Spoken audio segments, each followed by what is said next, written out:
The iron gates of Windsor have never felt heavier than they do today. February 10th, 2026. For decades, the mantra of the British royal family was never complain, never explain, and above all, protect the bloodline at any cost. But today, that sacred shield has been shattered into 1,000 pieces. In a move that has sent shockwaves from the halls of London to the corridors of power in Washington, Buckingham Palace has officially broken its silence. They have issued a statement that effectively throws Prince Andrew to the wolves. The palace has confirmed they will offer full and unrestricted cooperation to the Thames Valley Police and international authorities regarding the newly unsealed 2026 Epstein files. This is no longer just a family dispute over a house or a title. This is the beginning of a criminal endgame. The firm is no longer protecting its own. To truly understand the gravity of this moment, we have to look at the devastating evidence that dropped just days ago. These weren't just the same old rumors we've heard for years. The February 2026 documents contain flight logs, encrypted messages, and bank transfers that were previously redacted or lost. They point to a second, undisclosed visit to the UK by Jeffrey Epstein in 2010, a time when Andrew claimed he had already cut ties. The documents suggest a young woman was allegedly brought to a private residence used by the Duke of York under the cover of a business meeting. For years, Andrew relied on the sovereign immunity of the Crown and the unwavering protection of his mother, the late Queen Elizabeth II. But King Charles III is a different kind of monarch. He is a man who knows that the world is watching, and he knows that to save the institution of the Crown, he must cut off the limb to save the body. The timing of this final betrayal is cold, calculated, and frankly brutal. Just as Prince Andrew was seen moving his final personal belongings into the secluded wood farm cottage at Sandringham, a farmhouse that feels like a prison compared to his former life, the legal trap was sprung. Royal insiders are calling this the Wednesday night massacre.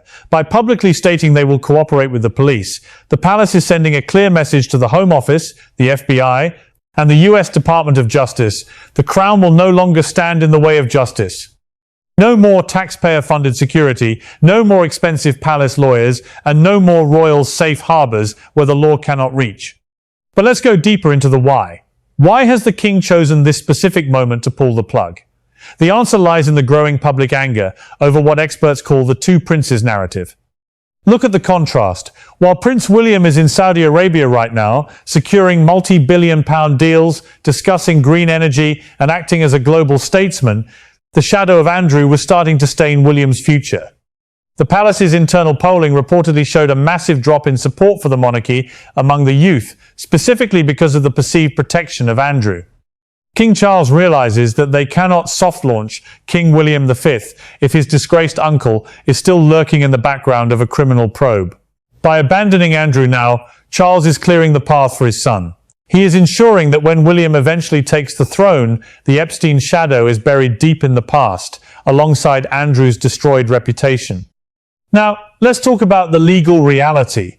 Legal experts are now buzzing with one terrifying question for the Duke. Will Andrew be extradited or face a UK court?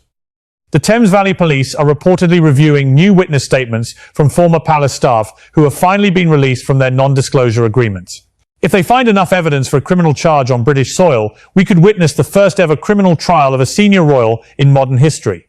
The palace's statement of cooperation means that every internal diary, every travel log, and every witness statement from the royal muse will now be handed over to detectives in manila envelopes. The wall of silence that protected the royals for 1,000 years has been replaced by a river of evidence. Think about the psychological toll this takes on a man who was once the golden boy of the royal family.